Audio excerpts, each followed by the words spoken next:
बिस्मिल्लाहिर्रहमानिर्रहीम। Welcome to my channel. आज हम आपके साथ आलू बैंगन के पकोड़े की रेसिपी शेयर कर रहे हैं। आज जो हम आलू बैंगन के पकोड़े बना रहे हैं वो सेम उसी तरह क्रिस्पी और क्रंची बनेंगे जैसे स्ट्रीट फूड के होते हैं। अक्सर लोग जब आलू बैंगन के पकोड़े घर में बनाते हैं तो उनके पकोड़े सॉफ्ट हो जाते हैं और वो उस तरह क्रिस्पी और क्रंची नहीं बनते जैसे हम बाज़ार से लेके आते हैं। तो आज मैं स्पेशल आपके साथ ये रेसिपी शेयर कर रही हूँ। अभी तक अगर आपने मेरा चैनल सब्सक्राइब नहीं किया तो मेरा चैनल सब्सक्राइब करें और बेल आइकन के बटन को प्रेस कर लें। आलू बैंगन के पकौड़े बनाने के लिए जो इंग्रेडिएंट्स मैं ले रही हूँ, 3 चम्मच मैदा, 2 चम्मच बेसन, 1 चम्मच चावल का आटा, 1 अदद अंडा, नमक हस्बे जायका, हाफ़ टी स्पून गरम मसाला, आधी चम्मच हल्दी, half tea spoon baking powder, half tea spoon black pepper, 1 teaspoon साबुत धनिया, 1 चम्मच साबुत सफ़ेद ज़ीरा, हाफ़ टी स्पून अजवाइन, 1 चम्मच लाल मिर्च, 1 अदद आलू और 1 अदद बैंगन दरमियाने साइज़ का, 1 गट्टी धनिये की। आलू और बैंगन को हम धो के अच्छे तरीके से स्लाइस में काट लेंगे और फिर इसे क्यूब फॉर्म में पानी में आलू और बैंगन को मैंने काट लिया है। ये देखिए, बैंगन को मैंने राउंड शेप में स्लाइस फॉर्म में काट लिया है। आलू को भी हम राउंड शेप में बारीक स्लाइस फॉर्म में काट लेंगे। आलू और बैंगन को मैं पानी के अंदर डिप करके रख दूँगी। सादा पानी है, इसमें मैंने नमक ऐड नहीं किया। अब हम इसकी टॉपिंग तैयार करेंगे। टॉपिंग के लिए हम मसाले और इंग्रेडिएंट्स ऐड कर देंगे। सबसे पहले मैंने मैदा ऐड किया है। उसके बाद हम ऐड कर रहे हैं बेसन,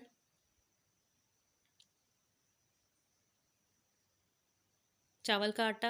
अगर आपके पास चावल का आटा नहीं है तो आप घर में मौजूद चावल को लेके ग्राइंड कर सकते हैं। चावल का आटा ऐड करने से बहुत क्रिस्पी और क्रंची टॉपिंग बनती है। अब हम इसमें स्पाइसेस ऐड करेंगे। सबसे पहले मैं ऐड कर रही हूँ सफ़ेद ज़ीरा,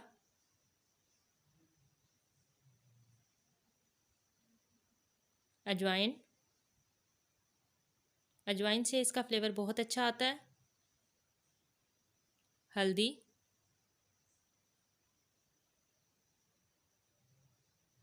पिसी हुई लाल मिर्च,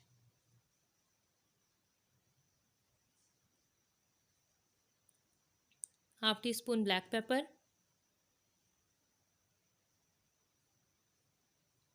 गरम मसाला हाफ़ टी स्पून, साबुत धनिया हाफ़ टी स्पून,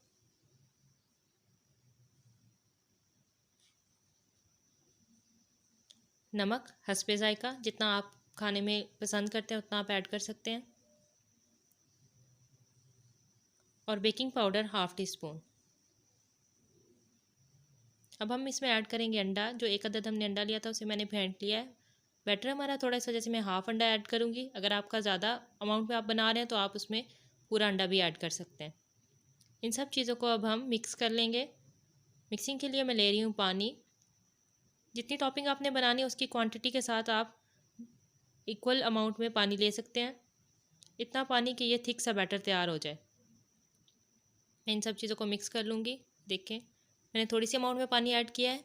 अभी इसमें गुंजाइश है और पानी ऐड करने की, तो मैं साथ साथ और पानी ऐड करती रहूँगी। थोड़ा सा और पानी ऐड करेंगे, इसको मिक्स कर लेंगे। अच्छे तरीके से मिक्स करें और ऐसे मिक्स करना है हमने इसे कि इसमें गुठलियाँ ना बने। ये देखें, टॉपिंग जो है वो अच्छे तरीके से मिक्स हो गई है। थिकनेस भी इसकी हमारी रिक्वायरमेंट के अकॉर्डिंग आ गई है। अब मैं इसमें लास्ट में ऐड करूँगी 1 गट्टी हरा धनिया, जो हमने बारीक चॉप कर लिया था। धनिया ऐड करने लगी हूँ मैं इसमें। धनिया ऐड करने के बाद पानी का थोड़ा सा छींटा लगा के हम इसे मिक्स कर लेंगे। आलू बैंगन के पकौड़ों की टॉपिंग रेडी है। इसके साथ ही मैंने आलू और बैंगन के अंदर से पानी निकाल लिया है। अगर आपने देर से बनाने आलू बैंगन के पकौड़े तो आप टॉपिंग रेडी करने के बाद पानी मत निकालें। जब फ्राई करने लगें तो पानी ऐड निकालिएगा। एक पैन में मैंने ऑयल गर्म होने के लिए रख दिया है। ऑयल को हम बहुत अच्छे तरीके से गर्म करेंगे और आलू बैंगन पे मैं टॉपिंग लगा के इसको फ्राई कर लूँगी। आपने बहुत अच्छे से गर्म करना है इसको, कड़काता हुआ आपका ऑयल होना चाहिए। ये देखिए, आलू बैंगन ऐड करने के बाद आप फ्लेम को स्लो करके इसे लाइट ब्राउन कर लें। बहुत अच्छे तरीके से हमारे पकोड़े फूल गए हैं। इनकी साइड्स में टर्न कर दूंगी और अब मीडियम आंच पे इसे फ्राई कर लूँगी। ये देखें, लाइट ब्राउन कलर आ गया है और ये ब्राउनिश कलर आ गया है। अब मैं इन सबको निकाल लूँगी फ्राई होने के बाद। ये आप देख सकते हैं किस तरह क्रिस्पी क्रंची लुक दे रहे हैं। इसी तरह हम बाकी पकोड़े भी फ्राई कर लेंगे। पकोड़े अच्छी तरह फ्राई हो गए थे, मैंने इन्हें प्लेट में निकाल लिया है। ये देखिए, क्रंची और क्रिस्पी पकोड़े रेडी हैं। आप इस रेसिपी को घर में लाजमी ट्राई करें, फ्रेंड्स एंड फैमिली के साथ शेयर करें और मोर वीडियोस के लिए मेरे चैनल को सब्सक्राइब कर लें एंड बेल आइकन के बटन को प्रेस कर लें।